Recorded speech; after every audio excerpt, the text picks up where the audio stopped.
Sean Hannity has become one of Donald Trump's most loyal media allies.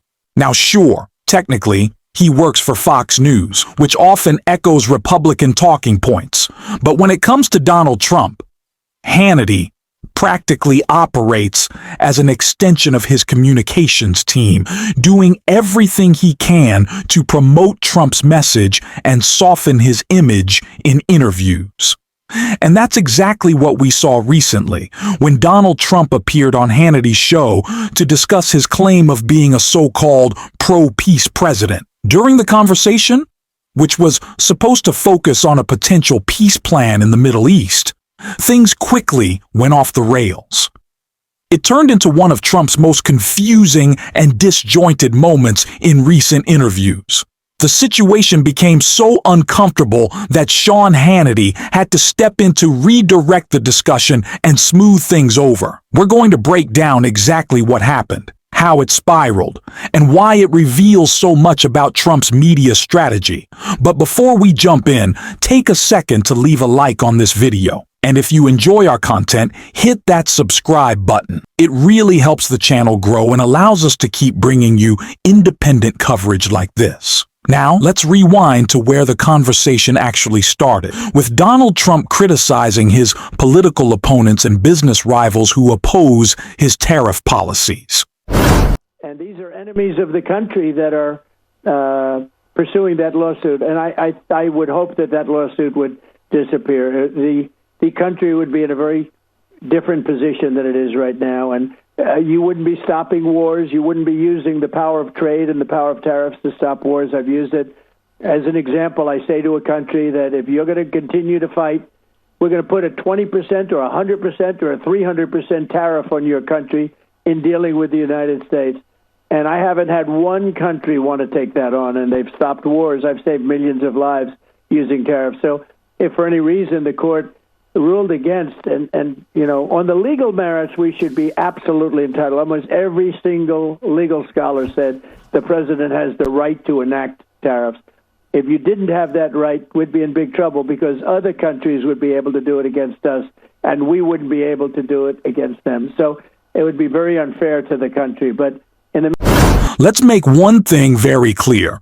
Donald Trump was supposed to be discussing a potential peace deal during this interview, but as usual, that's not what happened. This is the same situation we've seen before. Remember that meeting he held with foreign leaders, the one that raised serious questions about his ability to stay focused and manage critical conversations.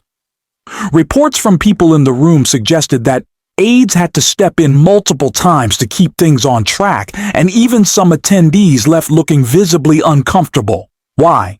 Because it's become increasingly clear that Donald Trump struggles to handle complex discussions or stay on message without heavy assistance from his team. So, of course, when asked about this so-called peace deal, he avoided it. Instead, he drifted into talking points about his tariffs and somehow even turned it into a rant about restaurants and what his wealthy friends supposedly tell him. Once again, instead of presenting a coherent vision or policy, Trump used the moment to vent about whatever crossed his mind, leaving Sean Hannity to pick up the pieces and steer things back to the topic.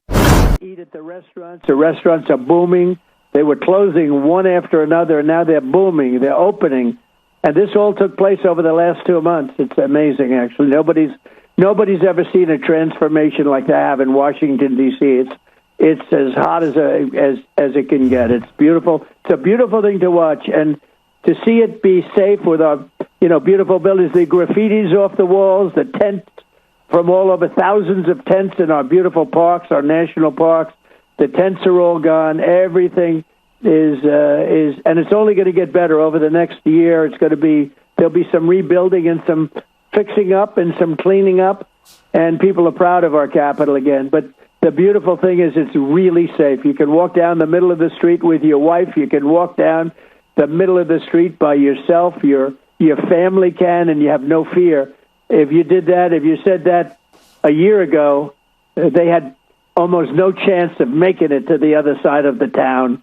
And so we're very proud of D.C., and it serves as a catalyst and it serves as really an example of what can be done. But to do that, you have to bring people in to do it. You can't have woke police people that aren't suited to be police. You can't have the kind of problems that we have. Almost in all cases, it's Democrat-run cities. At this point, Sean Hannity has to be wondering what on earth is going on. You can almost see the frustration on his face. He's trying to guide Donald Trump toward a simple, polished message about being a president who values peace. But instead of focusing on that narrative, Trump veers completely off course. Rather than discussing the supposed peace deal, which many analysts say he had little direct involvement in, he launches into an unexpected tangent about tariffs, claiming they're somehow saving lives. It's another one of those moments where even his biggest supporters seem unsure of how to respond. And then he said this. At least 5 of the 7 that we've done so far, it was through trade. That we're not going to deal with people that fight. We're not going to deal, and we're going to put tariffs on you. We're not going to let you deal in the United States. We'll put tariffs on you. And without the tariffs, far more than even the money that we're taking in, which is trillions of dollars, essentially trillions of dollars. Far much more importantly, it gives you a tremendous road to peace and the saving of millions of lives, just millions and millions of lives. You look at India and Pakistan. I said, well, we're not going to do business with either of you if you don't put it together. These are 2 nuclear nations that were 7 planes were shot down, as you know, and they were really at it. They were going at it, and I said, we're not going to do any business with you. We're not going to have anything to do with you.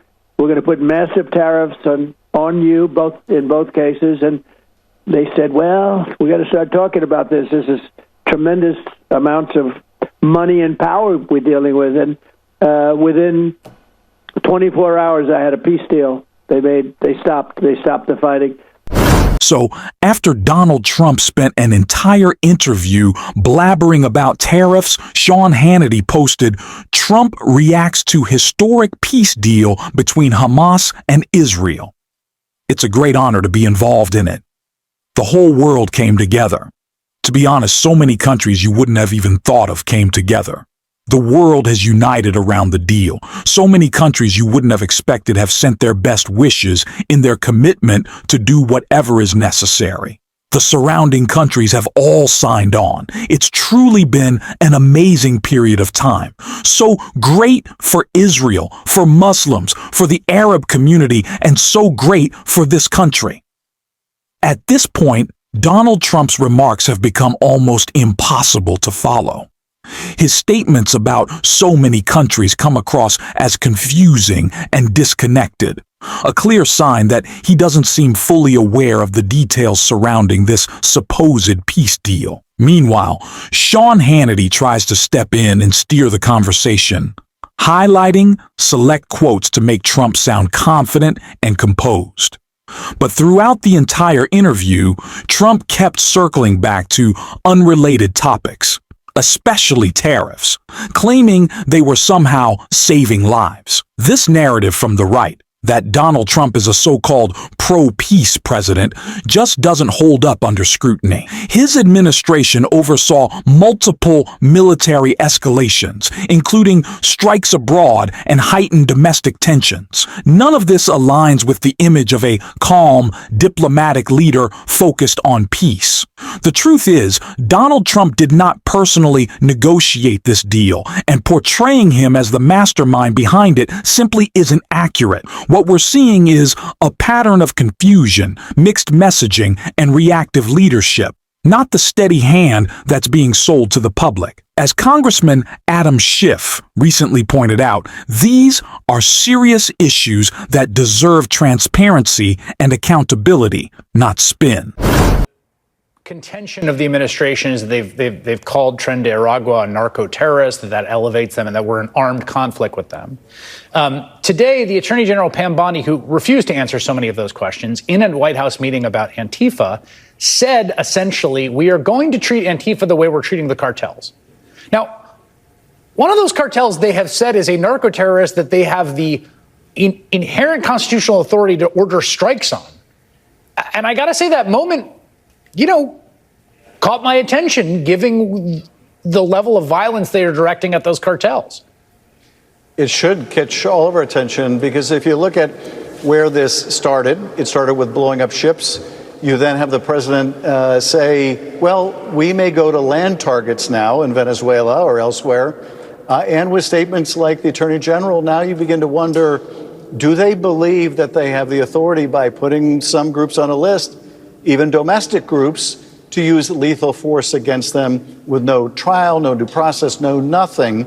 And, the reality is, we can't rule that out. We can't rule that out. I mean, given the abuse, the misuse of the military in American cities, the president telling the assembled generals and admirals that we have an enemy within, it's a military training grounds in American cities as far as he's concerned, you cannot exclude the possibility that the next stage of this is to go after groups closer to home or even here at home.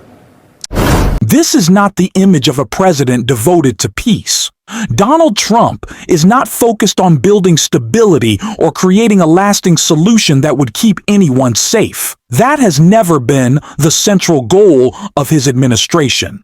We need to be clear about what's really happening here. Donald Trump consistently acts in his own self-interest, often trying to create distractions whenever things start falling apart politically. His growing focus on aggressive foreign rhetoric, like talk about Venezuela, looks more like a political move than a genuine policy strategy. When his immigration plans face backlash at home, Trump often tries to project strength somewhere else. But attempting to look tough by escalating tensions or using force against peaceful protesters doesn't make a leader appear strong. It makes them look insecure and desperate for control. The truth is, this administration doesn't project power through compassion or diplomacy. It tries to project power through spectacle. And the result is an image of leadership that looks increasingly weak and unstable. So when Donald Trump attempts to take credit for peace agreements or negotiations he wasn't actually involved in, we need to call that out. These are not signs of stability or strength. They're reminders of how disconnected his leadership has become. And even if a ceasefire or peace deal is ever announced, that doesn't mean the work ends there.